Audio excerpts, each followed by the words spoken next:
All right. So last time we talked about, we laid the groundwork for the 14th Amendment, its origins, the vital concept of incorporation, state action doctrine, all of that. And that foundation is absolutely essential because today, as we kind of begin our deep dive into the specifics of the Bill of Rights, we'll see exactly how those protections apply to state and local governments as well. Okay. But our focus for this lecture is the First Amendment, and specifically its two clauses concerning religion, which is the Establishment Clause and Free Exercise Clause. So let's start with the text itself.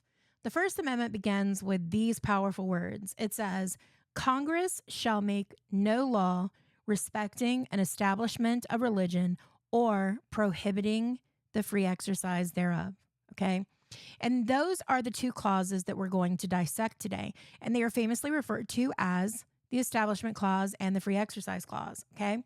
And these two, while appearing together in the same amendment and sharing the same common goal of protecting religious freedom, they often stand in kind of a curious and sometimes even conflicting relationship. Okay.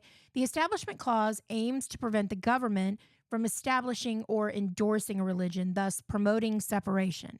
And the Free Exercise Clause aims to protect the individual's rights to practice their religion freely, often requiring accommodation. So, remember our discussion from last time. While the First Amendment literally says Congress shall make no law, through the process of incorporation via the 14th Amendment's Due Process Clause, these protections against federal action have been extended to apply to state and local governments as well. So when we discuss these cases, kind of keep that in mind when we're looking at both what federal and state governments can and cannot do regarding religion. So let's begin with the Establishment Clause. Its core principle is that the government cannot establish an official religion. It cannot endorse any particular religion, and it cannot show a preference for a religion over non-religion. And it's often summarized as requiring a separation of church and state. And to understand this, it's vital to grasp the historical context of it.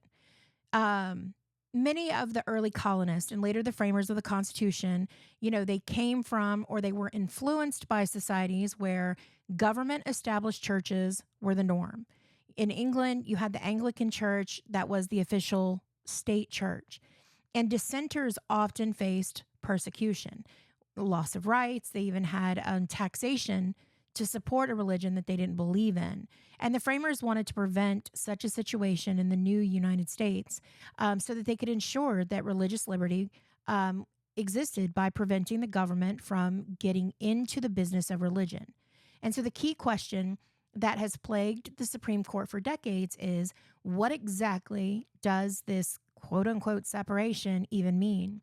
Is it a strict wall between church and state, or does it permit some level of accommodation or some kind of, benevolent neutrality toward religion?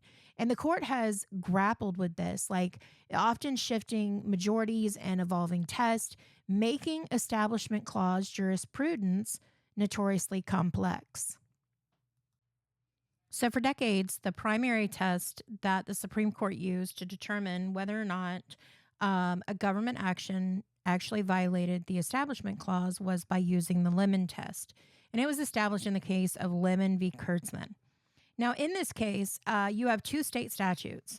First is Pennsylvania's law that provided state financial aid to non-public elementary and secondary schools that were predominantly Catholic, and specifically to reimburse them for the salaries of teachers who taught secular subjects and for secular instructional materials.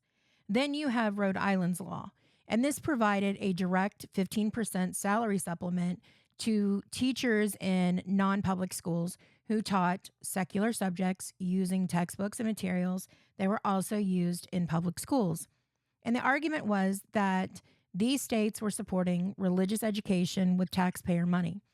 So the issue before the court was, did these state statutes, by providing financial aid to religious affiliated schools, violate the Establishment Clause of the First Amendment and as applied to the states via the 14th Amendment? And the Supreme Court held that both of the states, both Pennsylvania and Rhode Island, their statutes violated the Establishment Clause.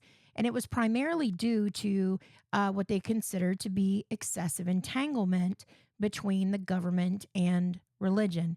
And in doing so, the court articulated that they have now a new three-part test for Establishment Clause cases. So, Chief Justice Warren Burger, who was writing for the majority, said that the court noted that earlier cases had already established this three-part test, right? But Lemon brought them together. So, for a law to not violate the Establishment Clause, it had to satisfy all three of the following criteria. The first was that the statute had to have a secular legislative purpose. And that means that the government's primary reason for passing the law has to be non-religious. So in Lemon, the court accepted that the purpose of both laws, which was to enhance the quality of secular education, was indeed secular. The second was that its principal or primary effect had to be one that neither advances nor inhibits religion. And that means that the law's actual impact should not favor or disfavor religion. So the court worried that by providing this direct financial assistance to teachers in religious schools, could have the primary effect of advancing the religious mission of those schools, even if only secular subjects were being taught, because the teachers themselves were often members of religious orders and they were integral to the religious environment. And then the third was that the statute must not foster an excessive government entanglement with religion. And this was the prong where the Pennsylvania and Rhode Island laws failed. And the court reasoned that for the state to ensure that the aid was being used only for secular purposes, it would require pervasive and ongoing monitoring, auditing, and supervision of religious schools. And that level of oversight would create an excessive entanglement between the government and the religious institutions, drawing the government into religious affairs and potentially leading to political divisiveness along religious lines. And that monitoring would be essentially too intrusive, and it would create a close relationship between the government and the religious institution. But the impact was huge because the Lemon test became the dominant framework for the Establishment Clause analysis for decades. And its impact, it was so significant that it led to the invalidation of many forms of direct government aid to religious schools, okay?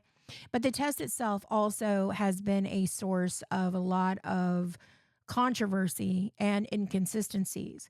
And justices themselves even often disagreed on how to apply the three prongs. And some have even openly criticized it as being unworkable, unpredictable, and even too hostile to religion. And in recent years, while not formally overturned, the court has increasingly used alternative approaches, sometimes called the historical practices test or the coercion test, particularly in cases involving religious displays or prayer, making the application of Establishment Clause doctrine highly dynamic and often unpredictable. So before Lemon, and actually laying some of its groundwork, was a landmark case in 1947 that used the phrase wall of separation in the context of the Establishment Clause, and it was Everson versus Board of Education. And this case marked kind of the true beginning of modern Establishment Clause jurisprudence. Now, you have a New Jersey statute, and it authorized local school districts to reimburse parents for money that was spent transporting their children to and from school, including children that were attending private religious schools, again, predominantly Catholic. Now, a taxpayer challenged this, and they argued that using public funds to support transportation to religious schools violated the Establishment Clause. So the question before the court was, did a state program that reimbursed parents for the transportation of their children to these religious schools, did it violate the Establishment Clause of the First Amendment, actually, as applied to the states through the 14th Amendment? And the Supreme Court had a very narrow decision, and it was a 5-4, and it held that the New Jersey statute did not violate the Establishment Clause. And the court reasoned that the aid was a general welfare program that was providing for the safety of children, whether or not they attended schools, and was not a direct aid to religious institutions. So, Justice Hugo Black wrote for the majority, and he said that, despite upholding the law, um, we have this, he declared that the Establishment Clause meant at least this, that neither a state nor the federal government can set up a church. Neither can it pass laws which aid one religion, aid all religions, or prefer one religion over another. No tax in any amount, large or small, can be levied to support any religious activities or institutions, whatever they may be called, or whatever form they may adopt to teach or practice religion. Okay? So, again, despite upholding the law, we have this very famously articulated, strong principle of separation that's happening in this particular opinion, because he then evokes Thomas Jefferson's phrase about a wall of separation between church and state. Now, in applying this principle, though, and it's a very strict principle, the court found that providing transportation was merely a public welfare service that was provided to children. And it was like providing police and fire protection, and it didn't directly support the religious mission of the schools. And the benefit, in other words, flowed to the students and their parents and not directly to the religious institution itself. And it was for the secular purpose of ensuring children's safety on the public roads. Now, you had 4 dissenting opinions, okay? And those 4 justices, they strongly argued that the aid was indeed a direct benefit to religious education, as transportation was an integral part of attending the religious school.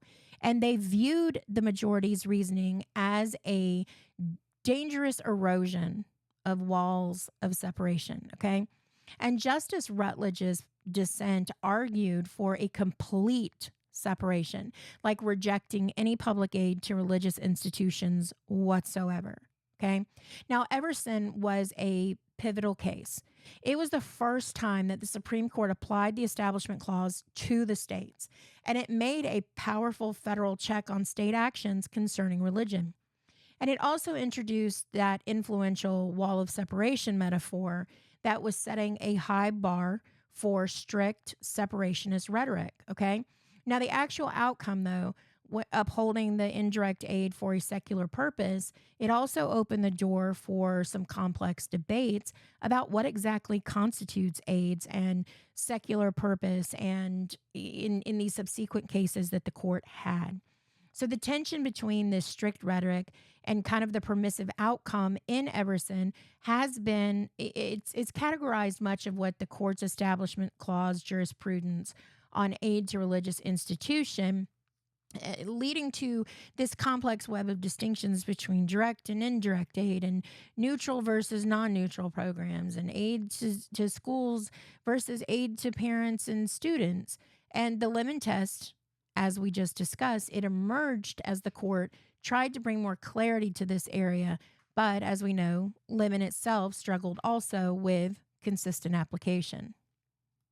So beyond financial aid, the Establishment Clause is perhaps the most visible in the debates about religion in public schools and public life. And that includes the contentious issues like organized prayer in public schools, religious displays on public property, and even teaching of evolution versus creationism. So let's now talk about the case on school prayer. And this is the Engel versus Vitale case. And it involved a short, non-denominational prayer that was composed by the New York State Board of Regents and recommended for daily resuscitation in public schools.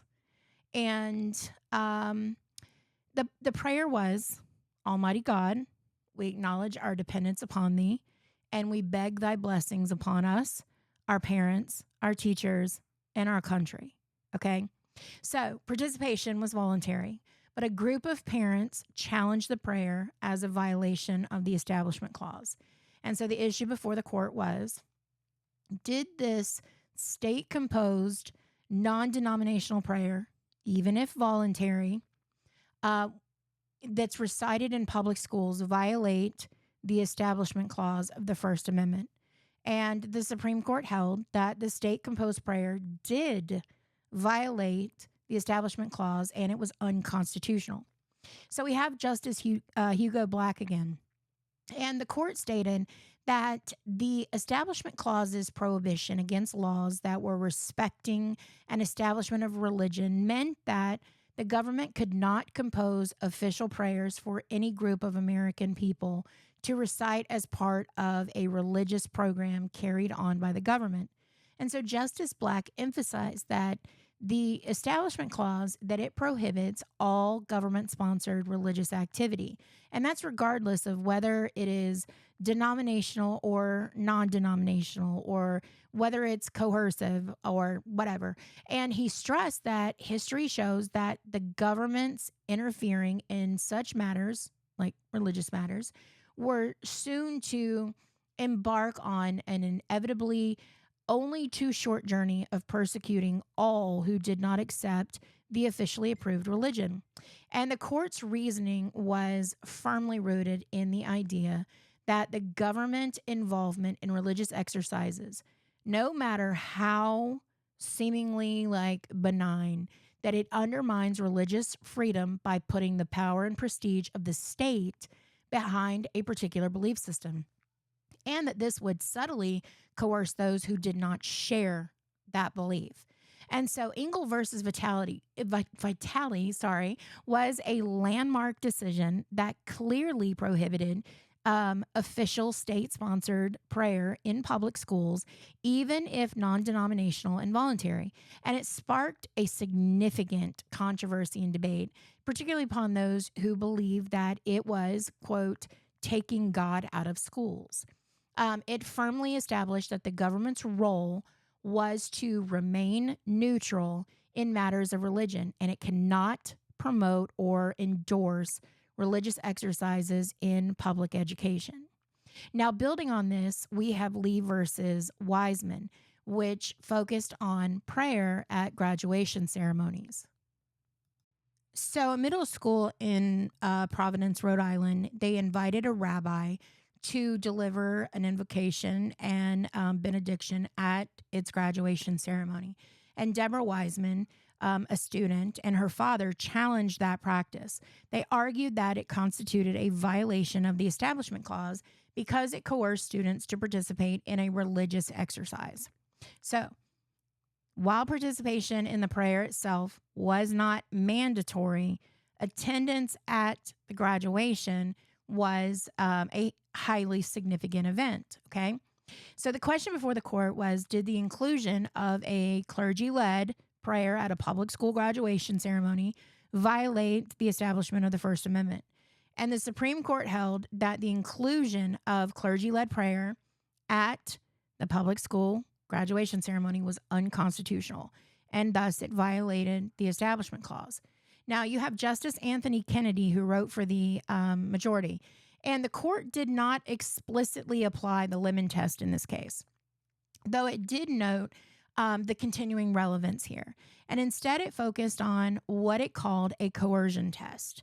And the majority reasoned that even though the prayer was, non-sectarian, and students were not formally required to participate, there was subtle but undeniable psychological coercion for students to conform. So attending graduation is something that is considered a significant social event. And, abstaining from the prayer would force students to publicly express disagreement with the religious exercise, even if silently done. And it would create an unacceptable choice between participating or protesting. And the court recognized the unique vulnerability of students in public school settings and the pressure to conform, stating that the state may not, consistent with the Establishment Clause, place students in the position of confronting a dilemma of participation or protest. Now, Justice Scalia consented, And he was joined by Justices White, Thomas, and Rehnquist. And they criticized the majority's coercion test as novel and subjective. And he argued that the practice of public prayer was deeply rooted in American history and tradition, and that it allowed such brief, voluntary prayers, and it was not enough to be the establishment of religion, but an accommodation of religious expression. Okay. Now, Lee versus Wiseman, it reinforced the prohibition on government sponsored prayer in public school events, even those off campus and considered voluntary. And it specifically articulated this coercion test as a way to analyze Establishment Clause violations, particularly in settings that were involving students. And the decision reflected the court's ongoing effort to define boundaries of religious expression in public education without actually endorsing a religion. Okay. Now, a very recent and significant case that appears to mark a shift in the court's approach to the Establishment Clause, particularly concerning religious expression in public schools, is Kennedy versus Bremerton School District. So, Joseph Kennedy was a football coach at a public high school in Bremerton, Washington. And after games, he would go to the 50-yard line, he would kneel and offer a quiet, personal prayer. And initially, he did this alone. But over time, students started joining him. And the school district became concerned about potential Establishment Clause violations and asked Kennedy to stop. And when he refused to stop praying publicly on the field after games, the school district placed him on administrative leave and did not renew his contract. And so Kennedy sued, and he argued that the school district's actions violated his First Amendment free exercise rights and his free speech rights.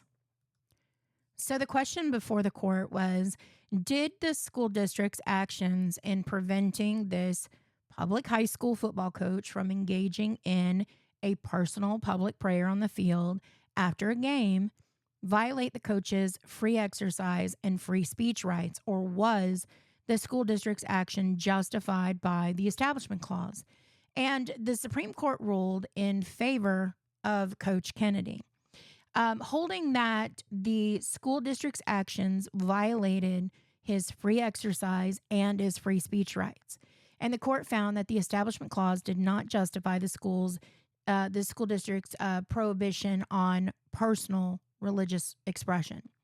And the majority opinion was written by Justice Neil Gorsuch. And the majority effectively sidelined this Lemon test, calling the application ambiguous and difficult to apply. And instead, they relied on a more historical approach to the Establishment Clause. And the court stated that the Establishment Clause should be interpreted by reference to historical practices and understanding. And the court viewed Coach Kennedy's prayer as private religious observance, not government speech or an endorsement of religion by the school. And they found no evidence that students were coerced into joining the prayer. And the court emphasized that respect for religious expression is indispensable to life in a free and diverse republic. Okay. So for the majority, allowing the coach to pray personally on the field did not constitute an establishment of religion, but rather it was an accommodation of the individual religious exercise, and that the school's concern about violating the Establishment Clause was misplaced, and it was too broad, and it infringed on his free exercise rights. Now, Justice Sotomayor, in a very strong dissent, argued that the majority had fundamentally mischaracterized the facts of the case, viewing the coach's prayer as clearly public, school-sanctioned event due to his position of authority and circumstances. And she warned that the decision elevates the religious rights of a school official above those of his students, and it threatens to undermine the wall of separation between church and state that the Establishment Clause was designed to protect. And she invoked the Lemons entanglement prong and the Lee versus Wiseman coercion test, arguing both were clearly violated. Now, Kennedy versus Bremerton School District, it marks a significant shift in the court's Establishment Clause jurisprudence. It moves away from that lemon test and the strong anti-endorsement principles to a more permissive approach. And it was emphasizing historical practice and individual religious expression. Okay. And it suggests that the court may be more willing to allow for visible religious displays or expressions by public officials as long as they are categorized as private speech and they don't involve the direct coercion of students. So this decision could have, profound implications for the role of religion in public schools and other government settings, potentially narrowing the scope of what constitutes an Establishment Clause violation. Now let's shift our focus to the second religion clause in the First Amendment, and that is the Free Exercise Clause, which states, or prohibiting the free exercise thereof. So while the Establishment Clause aims to keep the government out of religion, the Free Exercise Clause aims to protect individuals' rights to practice their religion freely. And its core principle is that the government cannot prohibit, it cannot punish, and it cannot unduly burden an individual's sincere religious beliefs or practices. Okay? And that clause protects not just the freedom to believe, which is absolute, but also the freedom to act on those beliefs. And the key question here is, to what extent can individuals or groups claim religious exemptions from generally applicable laws? Okay? For instance, if a law requires something that conflicts with a sincerely held religious belief, must the government accommodate that belief? Or does the individual have to comply with the laws even if it burdens their religion? And this tension has led to a significant evolution in the application of, the free exercise in the court, moving from a demanding, compelling interest test to a more permissive, neutral law of general applicability standard. Now, for several decades, the Supreme Court interpreted the Free Exercise Clause to require that the government demonstrate this compelling governmental interest. And they had to use this least restrictive means when a law substantially burdened an individual's religious practice. And that bar was high for the government to meet. And it gave a lot of protection for religious minorities who were seeking exemptions from general laws, okay? And the landmark case that established this standard was Sherbert v. Verner. Now, you have Adele Sherbert, who was a member of the Seventh-day Adventist Church, and her faith required her to observe Saturday as her Sabbath and to not work on that day. Okay. And she worked in a textile mill and was eventually fired for refusing work on Saturdays. So she sought unemployment benefits from the state of South Carolina. Now, South Carolina's unemployment compensation laws included a provision that disqualified workers who refused to accept suitable work without quote unquote good cause. And the state Employment Security Commission found that her religious reasons did not constitute quote unquote good cause, and they denied her the benefits. So the issue before the court was, did South Carolina's denial of unemployment benefits solely because her refusal to work on Saturday was based on her religious beliefs violate her free exercise rights under the First Amendment, and of course, as applied to the states through the 14th Amendment? And the Supreme Court held that, yes, it did. The state had unconstitutionally burdened her religious practice. Now, you have William J. Brennan, who was writing for the majority. And in this case, the court found that denying Sherbert benefits because of her religious practice, it placed a substantial burden on her free exercise of religion. And she was forced to choose between adhering to her religious beliefs and forfeiting government benefits, or she could abandon her beliefs to keep up her livelihood. And the court stated that for such a substantial burden to be justified, the government had to show the compelling state interest that necessitated this burden. And that it was using the least restrictive means to achieve that interest. So, South Carolina argued that its interest was preventing fraudulent claims and ensuring the integrity of the unemployment fund. But the court found that these interests were not sufficiently compelling to justify the burden on Sherbert's fundamental right. Okay. Now, the state had also not demonstrated that no less restrictive means like allowing for religious exemptions could achieve its goal. Therefore, the state's action was unconstitutional. So, this case established the Sherbert test, or the compelling interest test, with the least restrictive means when it comes to free exercise claims. And so, for decades, this test provided very strong protection for religious practices, requiring governments to accommodate religious beliefs unless they truly had a vital reason for, infringing upon them. And that placed a very heavy burden on the government to justify any law that substantially burdened religious practice. Which brings us to another case where the Sherbert test was applied, and that is Wisconsin v. Yoder. So, in this case, you have members of the Old Order Amish and the conservative Amish Mennonite community in Wisconsin, and they refused to send their children to public or private schools after the 8th grade.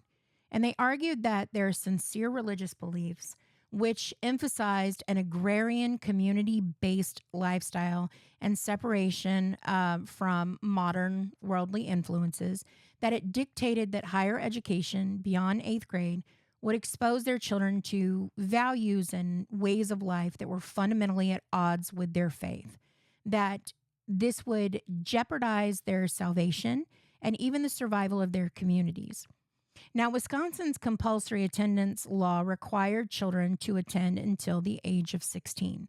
So the issue before the court was, did Wisconsin's compulsory school attendance laws violate the free exercise rights of Amish parents by requiring them to send their children to school beyond the 8th grade, contrary to their sincere religious beliefs? And the Supreme Court held that Wisconsin's law, as applied to the Amish, was unconstitutional, and it violated their free exercise rights. Chief Justice Warren Burger wrote for the majority and said, the court applied the Sherbert compelling interest test, and it found that the Amish parents' religious beliefs were genuinely held, and it was deeply rooted in their faith, and it wasn't just merely this lifestyle choice. And the court acknowledged the state's compelling interest in education for its citizens, but it found that this interest was not compelling enough to override the fundamental religious objections of the Amish parents in this specific context, okay? So the court noted that Amish children were not entirely uneducated, receiving vocational and informal training within their communities, and that forcing them into public high school would gravely endanger their way of life and religious community. And the court found that accommodating the Amish by granting an exemption would not significantly undermine the state's interest in education, particularly given the unique, self-sufficient nature of the Amish community. The state had not shown that 2 additional years of formal education would produce a substantial benefit that justified the grave burden on the Amish faith. And so Wisconsin v. Yoder reaffirmed those protections for the religious practice under the Sherbert test, granting a religious exemption to a generally applicable law. And it highlighted the court's willingness to accommodate those sincere religious beliefs, even if it meant carving out exceptions to neutral laws when those laws imposed a substantial burden on the religious practice and the state essentially could not demonstrate a sufficiently compelling interest or least restrictive means. So, again, the protections that were established by Sherbert and Yoder, they underwent a dramatic shift in the 1990s with the landmark and highly controversial decision in the Employment Division versus Smith case. And this case fundamentally altered the entire landscape of the Free Exercise Clause jurisprudence. So, in this case, you have two members of the Native American Church who worked as counselors at a private drug rehabilitation organization in Oregon. And as part of their religious ceremony of their church, they ingested peyote, which is a hallucinogenic drug. And their employer fired them for misconduct due to their peyote use. And when they applied for unemployment benefits, the state of Oregon denied them benefits because their dismissal was for work related misconduct, specifically for violating an Oregon law that criminalized the use of and possession of peyote. And the individuals argued that denying them benefits because of their sacramental peyote use violated their First Amendment free exercise rights. So the issue before the court was, could the state of Oregon deny unemployment benefits to individuals who were fired for violating a state criminal law that prohibited the sacramental use of peyote without violating their free exercise rights under the First Amendment? And the Supreme Court held that the state could constitutionally deny unemployment benefits to them. And they ruled that if a law is neutral and generally applicable, it does not violate the free exercise clause, even if it incidentally burdens religious practice. So the compelling interest test from Sherbert does not apply to these laws, according to the court. Now, you have Justice Scalia, who wrote for the majority, and he departed from the Sherbert test significantly. And he reasoned that allowing religious exemptions from every neutral law of general applicability would create a chaotic system where individuals could claim exemptions from all sorts of laws, traffic laws, health regulations, whatever, based on religious belief, making government impossible.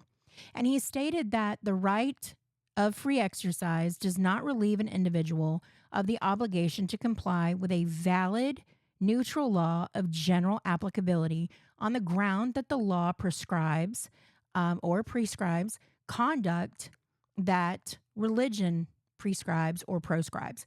And the court found that the Oregon law prohibiting peyote was neutral. It doesn't target religious practice, and it's generally applicable because it applied to everyone. Therefore, no compelling interest was needed to justify the burden on religious exercise. And the court noted that while religious beliefs are absolutely protected, religiously motivated conduct can be regulated if the regulation is part of a neutral law applying to everyone. Okay? Now, we have some dissent. You have Justice O'Connor, Brennan, and Marshall, and they all dissented. And they argued that the majority's decision severely weakened the free exercise clause, and it abandoned those robust protections of Sherbert. Now, Justice O'Connor, while concurring with the judgment for other reasons, powerfully argued that the compelling interest test should still apply, and that the majority's new rule left religious minorities vulnerable to legislative majorities. And she stressed that the First Amendment unequivocally protects the individual's rights to worship in accordance with the dictates of his own conscience and to practice his religion as he sees fit. So the Employment Division versus Smith dramatically shifted the standard for free exercise claims, and it made it harder for individuals to get religious exemptions from those neutral, generally applicable laws. And the decision was highly controversial among civil liberties advocates and religious groups who feared that it did leave, religious minorities unprotected from laws that incidentally burdened their practices. And its impact was so profound that it directly led to a legislative response from Congress, and that was the Religious Freedom Restoration Act. So the outcry following the Employment Division versus Smith was significant, and it was bipartisan. And in response, Congress passed the Religious Freedom Restoration Act.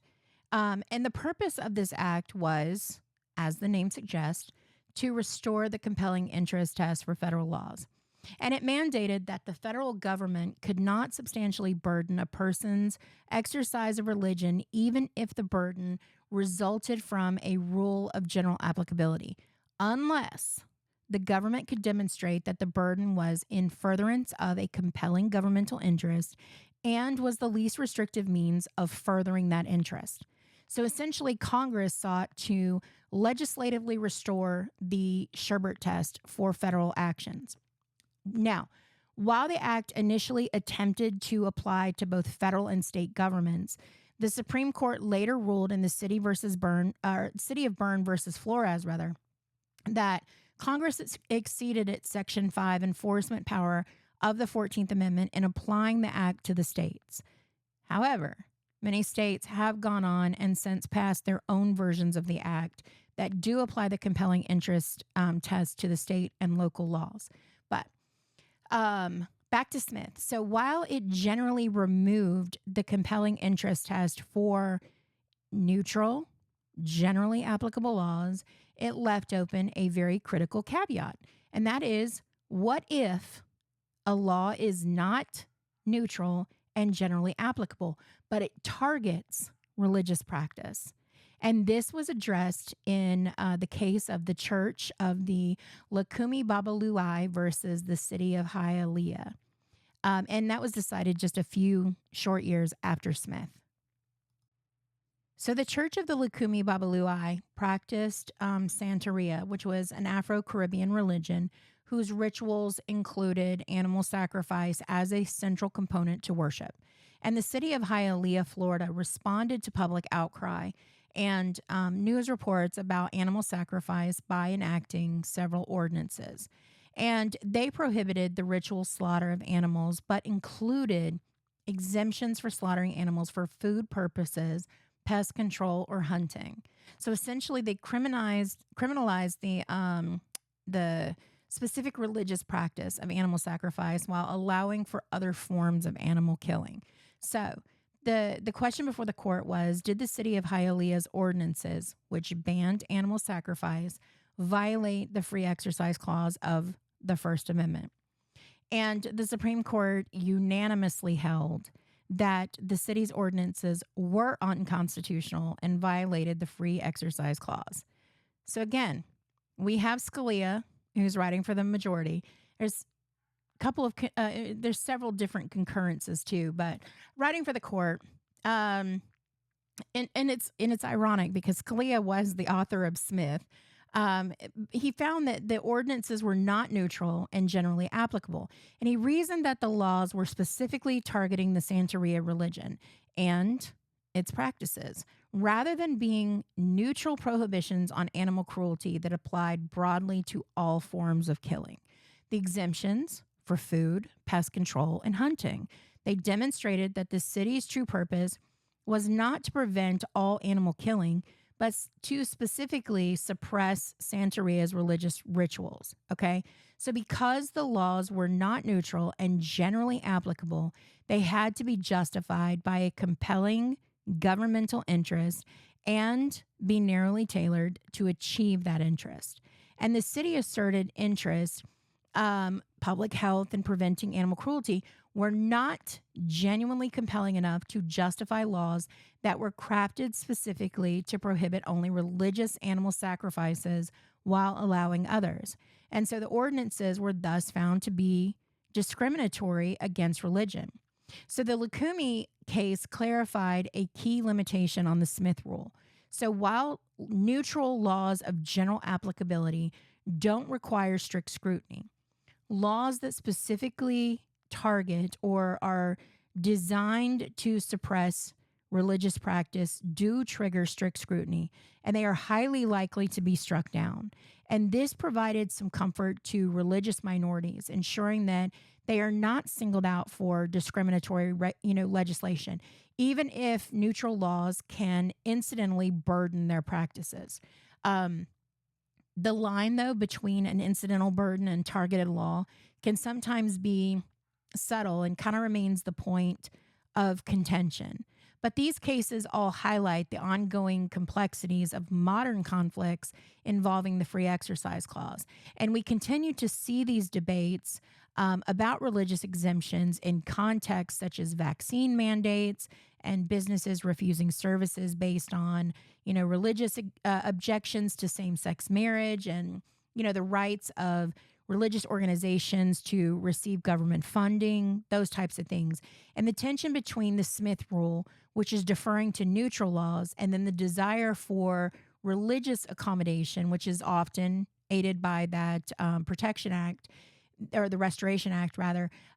It remains a central challenge when it comes to free exercise analysis. So that's pretty much it. Just to kind of summarize, the Establishment Clause, it aims to prevent governments from establishing, endorsing, or excessively entangling itself with religion. And for decades, the Lemon Test was used as the framework, requiring a secular purpose, a primary effect that neither advances nor inhibits religion, and avoids excessive entanglement.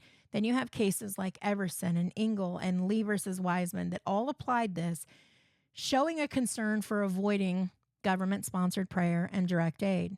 But there was a shift with Kennedy versus Bremerton, where the court de-emphasized Lemon and gave more weight to individual religious expression in a public setting. The Free Exercise Clause, it aims to protect individuals' rights to practice their religion, and historically they used the Sherbert test, which required a compelling government interest and least restrictive means to burden religious practice, which was seen in Sherbert versus Verner and Wisconsin versus Yoder. Now, in the alternative, though, Employment Division versus Smith dramatically shifted that, stating the neutral laws of general applicability do not require a compelling interest, even if they incidentally burden religion. Then we have the Church of the Lukumi Babalui, and it clarified that laws targeting religion still trigger strict scrutiny. And that brings us to a fundamental point, and that is the inherent tension between these two clauses. The Supreme Court often refers to this as a play in the joints between clauses. Because the Establishment Clause wants that wall of separation, keeping government out of religion, while the Free Exercise Clause wants to protect the individual's religious practice, which sometimes requires a government accommodation. So a strict interpretation of the Establishment Clause might prohibit actions that a more robust interpretation of the Free Exercise Clause might demand, and vice versa. So, for example, if allowing a religious display accommodates free exercise, does it establish religion? If prohibiting a religious practice prevents establishment, does it infringe free exercise? The court's job here is to navigate this complex space, finding a balance that protects both principles without undermining either, But it's important to note that the Supreme Court, particularly after the Kennedy versus Bremerton decision, it appears to be moving in a direction that gives greater deference to the Free Exercise Clause and to individuals' religious expression, while potentially less emphasis on strict separation principles that characterize those early Establishment Clause cases. And that could mean a more permissive environment for religious activities in the public forum, and potentially more challenges to the laws that incidentally burden religious practices, even if they are neutral and generally applicable. But that's kind of been the first comprehensive look at our First Amendment, and it's the religion clause. And again, they're an area of intense debate. They're fundamental to our understanding of liberty, and they're constantly evolving with new cases, social context, all of those things. And we'll be applying those, concepts throughout the rest of the term. But if you have any questions, reach out and ask. Bye.